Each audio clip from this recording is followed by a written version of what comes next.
This video is brought to you by Miniature Market. Thousands of board games, discounted prices, miniaturemarket.com. Hello my friends, it's the Game Boy Geek here. Last week I reviewed Jurassic Attack. This is a two-player tactical game where the decks are pretty much matched with each other and you're trying to figure out and guess what somebody else is playing and trying to take over their dinosaurs. A fun little quick filler game, tactical card game.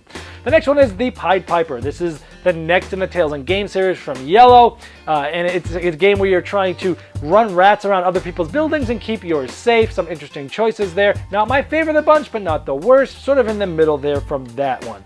Fun, but hey, they're all fun, those ones.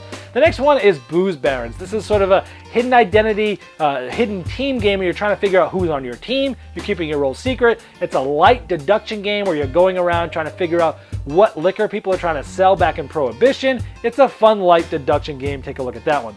Next one is Happy Pigs from Yellow. This is sort of an economic game, a lighter economic game. There's only 4 actions in the game, but there's a lot of depth for how easy it is. So my depth to complexity ratio is really big on this one. A lot of fun and great artwork on this one.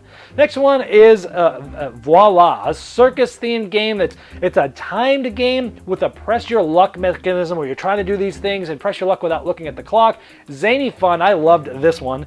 The next one is Ravenous River. This is a quick micro game from AEG. It's a secret role game. You're secretly one of the animals, and you're trying to get onto a boat and onto home without getting eaten from the other players. It's a fun filler game there. And last but not least, Nitwit is Matt Leacock's party game from Z-Man Games, where I like this one a lot. It's sort of like Tribond meets Scattergories with a little bit of a creative, even more of a creative aspect to it. Very interesting there. Check out my review and see what I thought about there. See what I think about that versus, say, Codenames, even though they're quite different. And finally, I'd just like to thank everybody that my Kickstarter ended, and it did fund almost 200%. I want to thank you, everybody, for supporting me. Next week, we'll see you again.